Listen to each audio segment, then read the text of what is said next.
Hello, good morning, সুপ্রভাত, জয় যিশু। Breaking good নিউজে আপনাদের সকলকে স্বাগত জানাই। আজ অতি মূল্যবান একটি বিষয় নিয়ে আমরা শিখব, আর সেটা হলো মুক্তির স্বাধীনতা।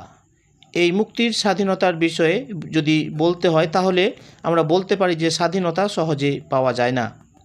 বিস্তারিতভাবে আলোচনায় যাওয়ার আগে বলি, যদি এই চ্যানেলে নতুন এসে থাকেন বা প্রথমবার এসে থাকেন তাহলে পাশে থাকা বেল আইকনটি প্রেস করে সাবস্ক্রাইব করে নিন, যেন আমাদের ভিডিও আপলোডের সমস্ত রকমের নোটিফিকেশন আপনি দ্রুত পেয়ে যান।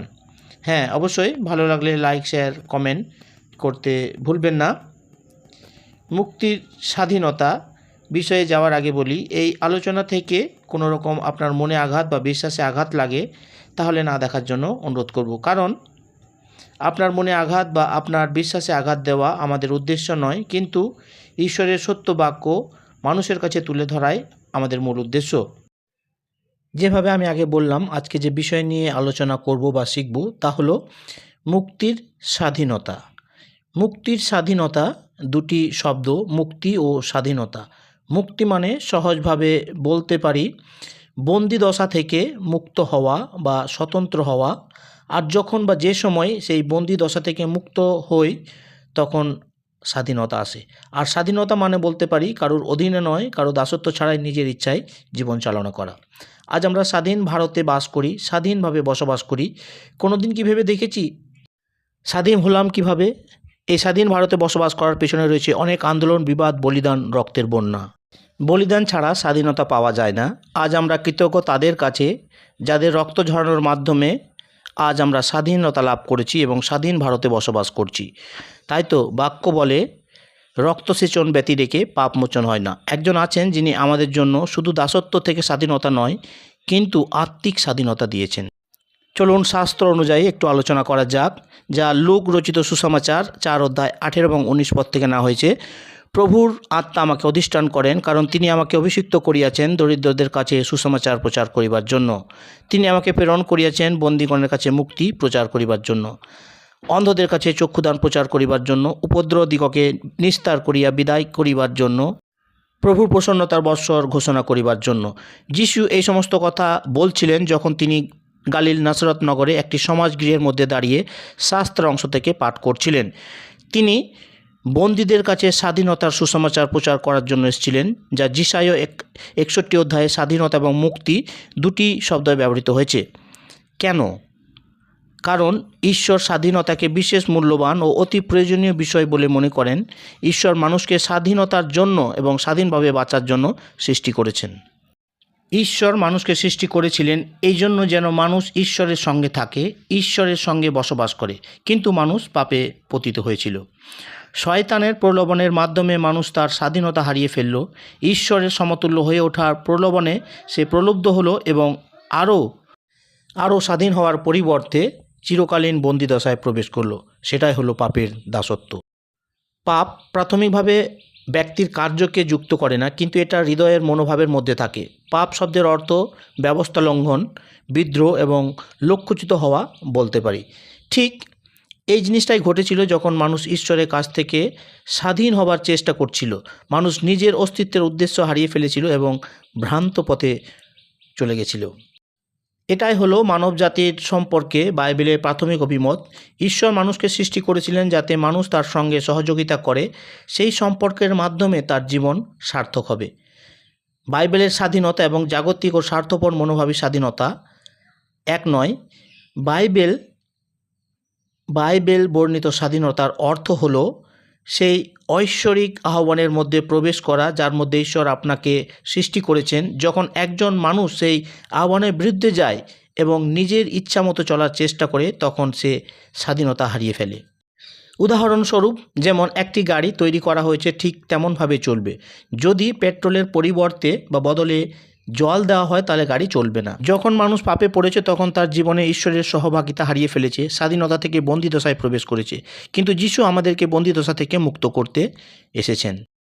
একজন স্বার্থপর ব্যক্তিকে দাসত্বে পরিণত করে। মানব জাতির সম্পর্কে বাইবেলে যে ধারণা তা হলো সকলেই পাপ করিয়াছে এবং ঈশ্বরের গৌরববিহীন হইয়াছে। কিন্তু যীশু খ্রিস্টের মাধ্যমে পরিত্রাণ, পুনঃপ্রতিষ্ঠা, স্বাধীনতা দেওয়া হয়েছে। যারা তার নামে বিশ্বাস করে তারা সকলে পরিত্রাণ পায়। যে স্বাধীনতা মানুষ হারিয়েছে তার জীবনের প্রতিটি ক্ষেত্রকে সমানভাবে প্রভাবিত করে, আত্মিকভাবে, মনস্তান্ত্রিকভাবে, শারীরিকভাবে, সামাজিকভাবে এবং অর্থনৈতিকভাবে। মানুষ সম্পূর্ণ বন্দিদশায় চলে গিয়েছে। সেই কারণেই সুসমাচার জীবনের প্রতিটা ক্ষেত্রকে স্পর্শ করে। যীশুখ্রিস্টতে যে পরিত্রাণ পাওয়া যায় তা শুধুমাত্র আর্থিক নয়, বরং জীবনের সমস্ত ক্ষেত্রে প্রযোজ্য। এই প্রকার স্বাধীনতা দিতে তিনি এসেছিলেন যখন যীশু ঘোষণা করলেন, সদাপ্রভুর আত্মা আমার পর অধিষ্ঠান করছেন সুসমাচার প্রচার করার জন্য। যীশু আমাদের মুক্তির জন্য মরেছেন, তিনি প্রভুর প্রসন্নতার বৎসর ঘোষণা করার জন্য এসেছিলেন। তোমরা 50তম বৎসর পবিত্র করিবে, সমস্ত দেশে তথাকার সমস্ত নিবাসীর কাছে মুক্তির ঘোষণা করিবে, ইহা তোমাদের জন্য যোবেল মহোৎসব হইবে, এবং তোমরা প্রতিজন আপন আপন অধিকারে ফিরিয়া যাইবে এবং প্রতিজন আপন আপন গোষ্ঠীর নিকটে ফিরিয়া যাইবে। এই প্রসন্নতার বৎসর ঘোষণা করার জন্য যীশু পৃথিবীতে এসেছিলেন। তিনি মরলেন এবং পুনরায় উত্থাপিত হলেন যাতে এই অনুগ্রহের যুগ স্থাপন করতে পারেন। সুসমাচারের অন্যতম একটি দিক হলো স্বাধীনতা। যেখানে এই সুসমাচার প্রচারিত হয় এবং মানুষ গ্রহণ করে, সেখানেই মানুষ মুক্তি পায়। যীশু বলেন, যদি পুত্র তোমাদিগকে স্বাধীন করে তবেই যথার্থ স্বাধীন হইবে। অবিশ্বাসীদের কাছে স্বাধীনতার অর্থ হলো স্বাধীনতার পছন্দ, অর্থাৎ অনেকগুলো বিষয়ের মধ্যে একটি বিষয়কে বেছে নেওয়া। কোনো ব্যক্তির ব্যক্তিগত লক্ষ্য এবং উদ্দেশ্যের উপর নির্ভর করে এই সিদ্ধান্ত নেওয়া হয়। কোনো ক্ষেত্রে বাধা দেওয়া অর্থ মানুষের স্বাভাবিক অধিকারের বাধা দেওয়া। কোনো দেশের সরকার বা মানুষ এই অধিকার ভেঙে ফেলতে পারে না। মানুষের স্বাভাবিক জীবন প্রকৃতির মধ্যে স্বাধীনতার একটি স্থান থাকা প্রয়োজন। যে স্বাধীনতা আমাদের সকলের প্রয়োজন তার একটি মূল ভিত্তি থাকা দরকার। একটি ঢিলেঢালা সমাজ ব্যবস্থার মধ্যে এই প্রকার স্বাধীনতা স্থির থাকতে পারে না। মানবতাবাদের প্রবক্তারা স্বাধীনতার জন্য খুব মাতামাতি করে, কিন্তু তারা বাইবেল বহির্ভূত সম্পর্কে একটি ভিন্ন ধারণা পোষণ করে। যে সকল আদর্শ মানবতাবাদের দ্বারা প্রভাবিত হয়ে গড়ে উঠেছে সে সকল ভ্রান্ত ধারণার উপর নির্ভর করে গড়ে ওঠে যে মানুষ অভ্যন্তরীণভাবে ত্রুটিমুক্ত। সে কারণেই আত্ম উপলব্ধির পথে যা কিছু বাধা হয়ে দাঁড়ায় সেগুলো ধ্বংসাত্মক। সে কারণে অন্য সব কিছুর প্রতি মানবতাবাদ সহনশীল মনোভাব পোষণ করে। এই বিষয়ে তারা একমত হয়ে মানুষের নিজেদের সিদ্ধান্ত নিজেরাই নেবে, এবং যেহেতু সব কিছুই অপেক্ষিততায় কোনটা ভুল কোনটা সঠিক সেই বিষয়ে কারোর কিছু বলার নেই। কোনো ব্যক্তি যদি সিদ্ধান্ত নেয় যে তার 5খানা গাড়ি থাকবে, তা অনুশীলন করবে, তাহলে সেই ব্যক্তির সিদ্ধান্তে আমাদের সম্মান জানানো উচিত, কারণ কোনো নিয়ম বা ব্যবস্থা অস্তিত্ব নেই যা বলে দেবে কোনটা ভুল কোনটা ঠিক। তারা বলে আমাদের পছন্দ আমাদের উপর নির্ভর করে। এভাবে মানবতাবাদ বাইবেল এবং সুসমাচার ছাড়া সব কিছুই বিশ্বাস করে। বাইবেল সংক্রান্ত সমস্ত ক্ষেত্রে মানবতাবাদ সহনশীল মনোভাব দেখায় না, কারণ বাইবেল মানুষের আত্মচাহিদামূলক সমস্ত আচরণগুলোকে বিশেষ নিষেধ আজ্ঞার মাধ্যমে রোধ করে। ঈশ্বরের বাক্য স্বাধীনতা এনে দেয়। ঈশ্বরের বাক্য স্বাধীনতা এনে দেয়। মণ্ডলীকে সত্যের স্তম্ভ ভিত্তিস্বরূপ বলা হয়েছে। সত্যের সঙ্গে সংযুক্ত না হলে প্রকৃত স্বাধীনতা পাওয়া যায় না। মণ্ডলীর প্রতি নির্দেশন হলো সত্যের সুসমাচার প্রচার করা, সম্পূর্ণভাবে সুসমাচার প্রচার করা। সুসমাচার বিভিন্ন গোষ্ঠীর মানুষের কাছে প্রচারিত হবে। সাধুগণের নিকটে তাদের আত্মিক খাদ্য নিয়ে পরিতৃপ্তি করার জন্য এবং জগতের কাছে যাতে জগৎ পরিত্রাণ পায়। ঈশ্বরের সুসমাচারকে ভাববাণী করে দেশের সরকার ও কর্তৃত্বস্থানীয় মানুষের কাছেও প্রচার করা প্রয়োজন, যাতে ঈশ্বরের বক্তব্য তারা জানতে পারে। সুসমাচার শুধু আত্মিক জগতের জন্য নয়, মন্দ আত্মার কাছেও প্রচার করা দরকার আছে, যাতে মন্দ আত্মা জানতে পায় যে তাদের ক্ষমতা সীমিত। তাদের স্মরণ করিয়ে দিতে হবে যে সকল মন্দ শক্তি যিশুর পায়ের তলায় রয়েছে। সমস্ত কিছু অর্জন করার ক্ষমতা সত্যের বাক্যে রয়েছে। তার বাক্য মেষেদের পরিতৃপ্ত করে, সঙ্গে সঙ্গে আত্মিক জগতেও কার্য করে এবং দিয়াবলকে সঠিক জায়গায় চেপে রাখে। যখন সাধুগণ ঈশ্বরের বাক্য প্রচার করেন তখন সমাজের মধ্যে সামাজিক মূল্যবোধের সঙ্গে পরিচয় পরিবর্তন ঘটে।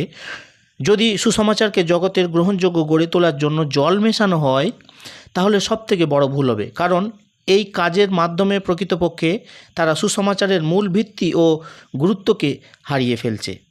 বন্দীদের মুক্ত করার শক্তিকেই তারা হারিয়ে ফেলে। ঈশ্বরের শক্তি কেবল মানুষকে মুক্ত করতে পারে। যদি আমরা বাক্যকেই সরিয়ে ফেলি এবং সেই মতো চলা বন্ধ করে দিই, তাহলে আপনি যতই স্বাধীনতা সম্বন্ধে বলুন না কেন, আপনি তা বাস্তবে উপলব্ধি করতে পারবেন না। ভক্তভাববাদীদের বিষয়ে বলা হয়েছে, যারা নিজেরাই পাপে জীবনযাপন করত, স্বাধীনতার প্রতিজ্ঞা করে যদিও তারা নিজেরাই দাসত্বে বন্দী, মানুষ যাকে কর্তৃত্ব করতে দেয় তারাই দাস হয়ে যায়। যখন মণ্ডলী খোলাখুলিভাবে ঈশ্বরের বাক্য ঘোষণা করে তখন আত্মিক স্থানে বিরাট প্রভাব পড়ে। যেখানে তার বাক্য গঠন হয় সেখানে সৃজনশীলতা ও স্বাধীনতা সৃষ্টি হয়। বাক্য আরোগ্যতা সৃষ্টি করে, ক্ষমার বাক্য ক্ষমা সৃষ্টি করে। কিন্তু দিয়াবল শত্রু এ বিষয়ে সচেতন এবং সে মানুষের থেকে বাক্যটিকে দূরে সরিয়ে রাখতে চায় যাতে মানুষকে দাসত্বের মধ্যে আটকে রাখা যায়। কিন্তু ঈশ্বরের ধন্যবাদ হোক, দিয়াবল করে সক্ষম হয়ে উঠতে পারে না। বাক্যকে আরও শক্তিশালীভাবে ও সাহসীভাবে প্রচার করা হচ্ছে। ফলস্বরূপ আমরা পূর্বের চেয়ে আরও বেশি স্বাধীনতা পেতে চলেছি। যখন খ্রিস্ট বিশ্বাসীরা স্বাধীনতার জন্য অন্য কিছুর সঙ্গে আপোষ করতে চায় না, তখন সেই দেশে উদ্ধার নেমে আসে, স্বাধীনতা আপনার দ্বারে দাঁড়িয়ে থাকে। এই ছিল সংক্ষিপ্ত বাক্য। আপনার যদি মনে হয় আপনি পাপের দাসত্বে বন্দী, তাহলে প্রতিনিয়ত এই প্রার্থনাটি করুন। প্রভু, তোমাকে ধন্যবাদ দিই যে তুমি আমাদের জন্য, আমাদেরকে স্বাধীনতা দেওয়ার জন্য, পাপ থেকে মুক্ত করার জন্য তুমি তোমার প্রাণ দিয়েছ। তাই তোমাকে ধন্যবাদ দিই, তুমি আমাকে পাপ থেকে মুক্ত করো, বন্দিদশা থেকে মুক্ত করো, যেন আমি স্বাধীনভাবে জীবনযাপন করতে পারি, তোমার প্রতি বিশ্বাস রাখতে পারি। শয়তান যেন আমাকে দাসত্বে পরিণত না করে তার জন্য তুমি সাহায্য করো। প্রার্থনা যিশু নামে চাই। অনেক অনেক ধন্যবাদ প্রথম থেকে শেষ অবধি দেখার জন্য। এই ভিডিও যদি ভালো লেগে থাকে বা আপনি যদি খ্রিস্ট বিশ্বাসী হন, অবশ্যই এই ভিডিওটি আরেক ভাইয়ের কাছে শেয়ার করে দিন, যেন সেও এই প্রভুর বাক্যটি জানতে পারে এবং পাপের দাসত্ব থেকে যেন স্বাধীনতা লাভ করতে পারে। ঈশ্বর আপনাদের সহবর্তী হোক, ঈশ্বর আপনাদের সকলকে আশীর্বাদ করুক। সকলকে জয় যিশু।